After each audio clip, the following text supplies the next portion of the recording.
자, 이번에 미국 증시 투자 전략 세워보는 시간인데요. 송범선 썬투자실장과 함께합니다. 안녕하십니까? 안녕하십니까?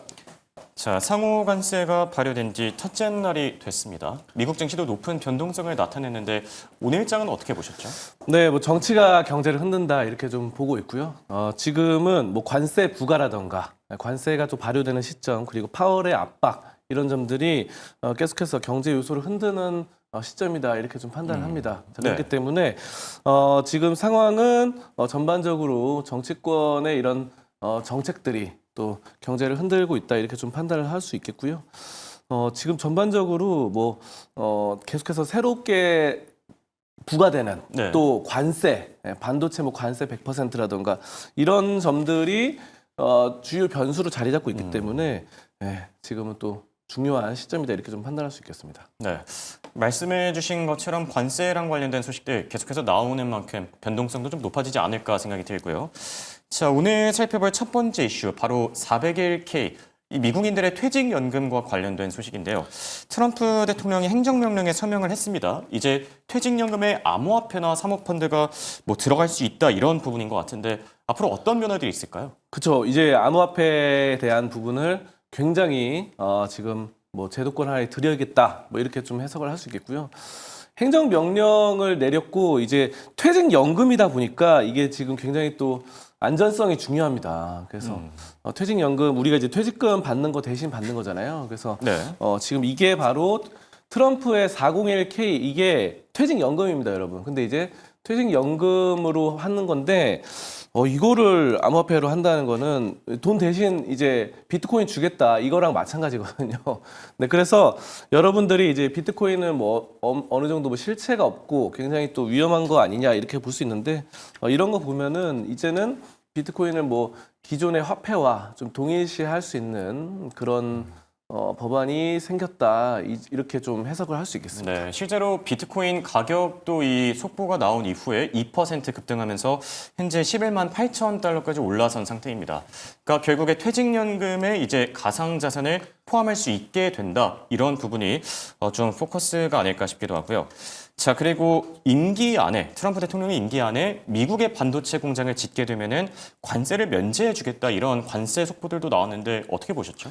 그쵸. 뭐 이 얘기는 사실 뭐 오늘 처음 나온 건 아니고 이제 뭐 예전부터 말이 있었죠. 그래서 이것 때문에 삼성전자도 계속해서 이제 미국에 투자를 했었고, 네. 또 뭐 반도체뿐만이 아니라 이제 이건 반도체만 해당되는 게 아닌 것 같아요. 오늘은 이제 미국에서 반도체에 대해서만 얘기를 했죠. 네. 이거는 이제 반도체 100% 관세 부과를 한다고 해서 반도체에 대해서만 이렇게 말했지만 사실 뭐 자동차도 그렇고 철강도 그렇고 현대차도 지금 많이 짓고 있잖아요, 미국에. 그렇죠. 그런 미국에서 짓는 모든 미국에서 생산되는 그런 공장 모두가 이제 무관세입니다. 그렇기 때문에 어제도 이 시간에 말씀드렸던 애플 같은 경우도 핸드폰, 스마트폰을 제조하는데 이런 것도 미국에서 생산한 무관세가 되고 저기 다른 중국이라던가 이런 데서 하면은 관세 붙듯이 이런 것들은 사실 처음부터 제조업을 살리기 위한 트럼프 대통령이 사실 뭐 미국이 완전 서비스업 국가가 돼버렸기 때문에 예전에 그 찬란했던 미국의 제조업들 막 그런 거 있잖아요. 필라델피아 뭐 이런 디트로이트 공장 이런 제조업들이 지금 많이 죽었어요. 그리고 미국의 이런 뉴욕이라든가 이런 대도시 말고 조금만 외곽으로 나가 보면요, 전부 다 이 도시가 뭐 쇼핑몰 커다란 거 이런 게 막 텅텅 비어 있고 이런 게 많습니다. 그래서 거의 유령 도시처럼 이렇게 황량한 아무도 없는데 쇼핑몰 덩그러니 남아있는 좀비 영화에서 막 좀비가 뛰어다닐 만한 그런 곳이 너무 많아졌기 때문에 특히 공장도 그런 게 많아졌고 공장도 텅텅 비어 있는 게 많아져서 이런 제조업을 살리기 위한 방안이 바로 미국에서 뭘 만들어라라는 것이고 그대로 지금 뭐 시행하고 있다 이렇게 좀 볼 수 있겠습니다. 네. 자, 그리고 여기에 또 상무부가 내용을 하나 더 공개했는데 트럼프 대통령이 중국의 이 관세 유예를 연장할 가능성이 크다 이렇게 얘기를 했습니다. 결국 최종 결정은 트럼프 대통령에게 달려 있다라는 점인데 미중 관계 앞으로 좀 나아질 수 있을까요? 그럴 수도 있죠. 네. 근데 이제 90일 연장이라는 게 또 애매모호하다 보니까 네. 사실 뭐 90일은 3개월이다 보니까 너무 긴 것 같습니다. 그래서 이 사이에 어떤 또 변수가 생길지 모르고 계속해서 저는 제 생각에는 이제 견제가 계속 이어질 것 같아요. 그래서 네. 이와 같은 것들이 어쨌든 처음부터 이제 관세 카드를 꺼내 든 것 자체가 이제 중국을 겨냥한 것이 컸기 때문에 트럼프 대통령은 처음부터 옛날 트럼프 1기 때부터 그 표적이 있었습니다. 표적이 바로 중국입니다. 그렇죠. 그래서 민주당 쪽에서는 이제 중국과 이제 같이 아우르면서 같이 가야 된다 이렇게 했는데 공화당에서는 처음부터 트럼프가 꺼내던 표적은 중국을 타겟으로 잡았고 중국이 모든 것을 집어삼키기 때문에 공산품이라던가 제조업 같은 것들 네. 그렇기 때문에 우리 미국의 이런 제조업이 죽어가고 있다.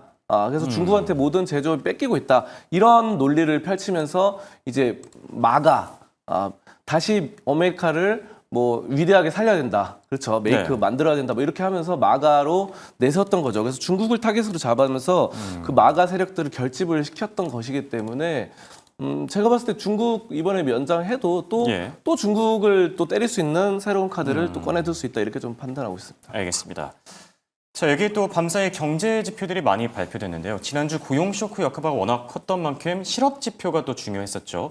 밤사이 발표된 지표들은 어떻게 보셨죠? 그렇죠. 그 지표는 별로 좋게는 안 나왔습니다. 그래서 실업자 수가 좀 늘어났다 이렇게 네. 좀 볼 수 있겠고 예상보다 상회하면서 실업 수당 청구 건수, 그러니까 실업 수당을 청구하는 사람이 많아졌다는 건 실업자가 많이 늘었다는 얘기고요. 그리고 인플레이션도 3.0%에서 3.1%로 올라가기 때문에 물가도 상승하는데 실업자도 늘어나고 좀 안 좋습니다. 이런 것들.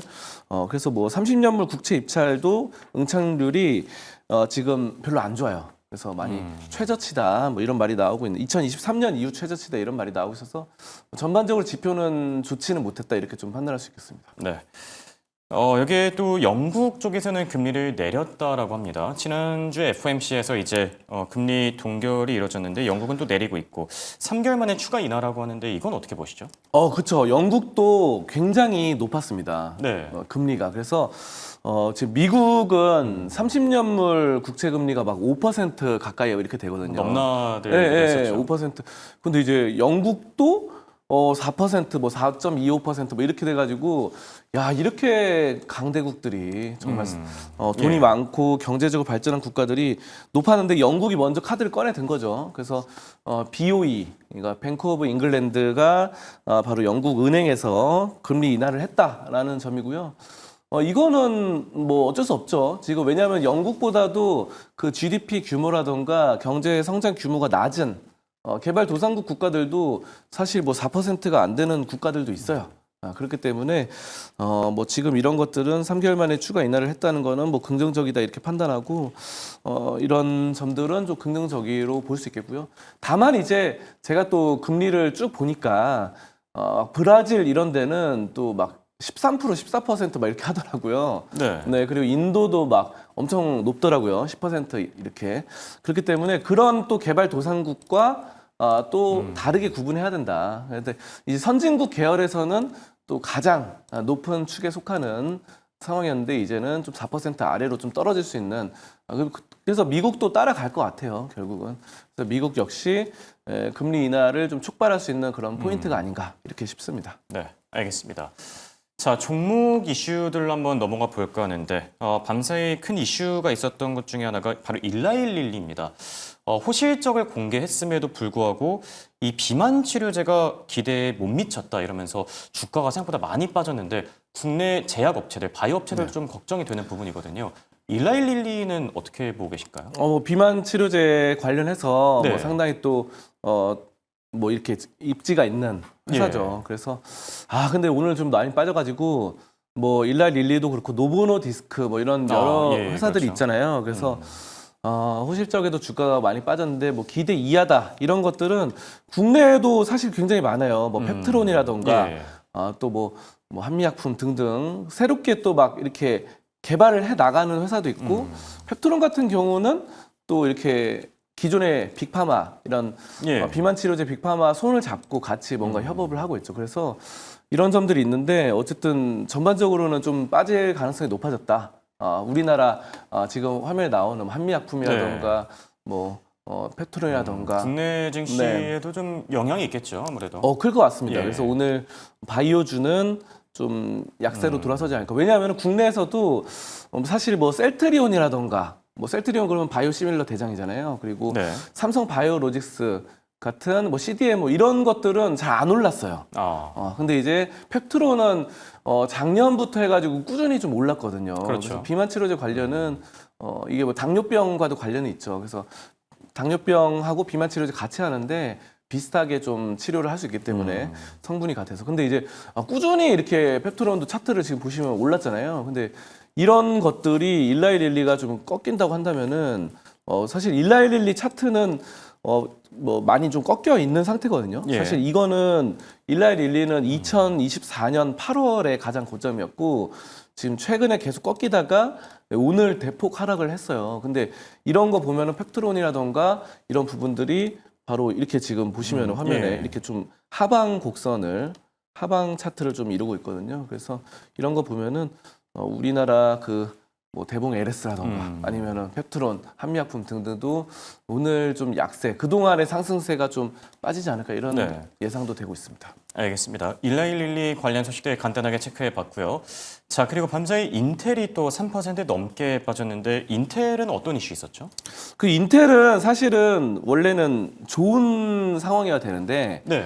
근데 이제 트럼프 대통령의 이 인텔 CEO 사임해라 막 이런 말들 때문에 좀 떨어졌던 거고요. 사실은 저는 그래도 전반적으로 반도체 예. 100% 관세 이걸로는 수혜라고 봅니다. 그래서 예. 왜냐하면 인텔 같은 경우는요, 아까도 말씀 우리가 나눴듯이 지금 미국에서 만드는 반도체 품목은 무관세입니다. 자, 근데 인텔은 미국에 공장이 많아요. 그래서 미국 애리조나에도 있고 인텔이 또 오하이오 반도체 공장도 신설을 했고요. 또 그리고 미국 오리건주에도 200억 달러를 들여서 투자를 했습니다. 반도체 공장을 만들었고요.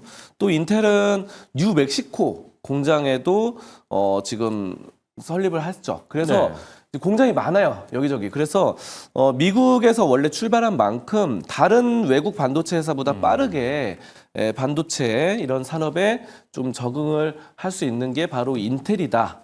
인텔이다 이렇게 말씀드릴 수 있겠는데요. 다만 이제 트럼프가 이제 한마디 했어요. CEO를 뭐 사임해라, 즉각 사임해라 뭐 이래가지고. 왜 그랬던 거죠? 그러니까 중국 기업과 관련 의혹이 있습니다. 그래서 뭐 이제 트럼프가 이제 어제는 또 인도에다가 또 압박을 넣은 것도 폭탄 관세 한 것도 러시아랑 뭐 석유를 뭐 사들인다 이런 것처럼 여기 인텔 같은 경우는 중국하고 이제 연관이 있어가지고 이런 점들이 계속해서 지금 압박의 카드로 나오고 있고 뭐 빠르게 좀 사임을 해야 된다. 막 그러고 하는데요. 지금 이런 점들 인텔의 미국 정부에서 미국의 상원 정부에서 보낸 편지가 있는데요. 인텔에 이 서한에 뭐라고 돼 있으면은 중국 기업을 실질적으로 통제를 하고 있으며 수백 개의 중국 첨단 제조 반도체 기업에 지금 지분을 보유하고 있는 것을 알려졌다. 그래서 중국과 뭐 지분을 보유하고 뭔가 중국과 관련이 깊다라고 하면서 지금 인텔 쪽을 압박을 하는 겁니다. 그래서 어쨌든 뭐 중국 관련된 반도체 기업에 대한 기술 이런 것들 유죄를 인정한다 뭐 이런 말들이 계속 나와요. 그래서 이런 점들은 사실 뭐 좀 더 판별을 해봐야 알겠지만 어쨌든 지금 인텔에는 사실은 더 좋았어야 되는 반도체 상황에서는 근데 이제 결국은 악재로 지금 트럼프 말 한마디. 그래서 제가 아까 전에 정치가 경제를 흔든다라고 했던 것처럼 경제적으로는 인텔은 좋거든요. 충분히 매력이 있죠. 네, 반도체 100% 관세 매기는 거 안 내도 되니까. 근데 결국은 트럼프 대통령의 정치적인 말 한마디로 경제적으로 주가가 박살이 난 겁니다. 네, 이렇게 좀 보도록 하겠습니다. 알겠습니다. 자, 끝으로 오늘 일장에서 관심을 가질 만한 종목을 꼽는다면 어디를 보면 좋을까요? 저는 뭐 오늘은 또 반도체 위주로 많이 준비를 했는데 역시나 퀄컴을 보도록 하고요. 퀄컴도 이제 미국에 있는 반도체 회사죠. 그래서 공장을 이거는 근데 직접 소유하고 있지는 않습니다. 팹리스예요, 팹리스. 근데 어쨌든 미국에서 이제 하는 거다 보니까 반도체에 부과된 100% 품목 관세에 대한 부담이 없어요. 근데 중요한 건 뭐냐면요. 어쨌든 삼성도 미국에 지금 진출을 많이 해 있고 텍사스 공장이라던가 TSMC도 대규모 자금으로 미국에 공장을 설립했거든요. 그래서 실제로 TSMC도 이번 반도체 100% 부과하는 거에 영향을 안 받습니다. 사실은 실질적으로.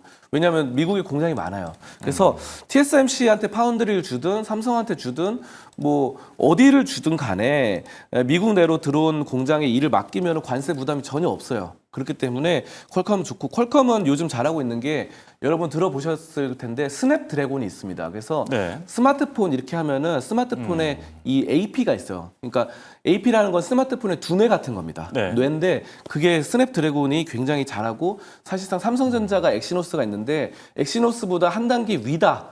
성능이 더 좋다라고 보는 게 스냅드래곤이죠. 그래서 근데 이번에 삼성전자 같은 경우는 플립 7에 엑시노스를 적용해서 욕도 많이 먹더라고요. 근데 이제 예. 어쨌든 뭐 엑시노스도 잘 커 가야 되는데 스냅드래곤이 성능상 몇 단계 위다라고 평가를 받기 때문에 저는 퀄컴이 이런 스냅드래곤 판매에 더 박차를 가하지 않을까, 이번 반도체 이슈로.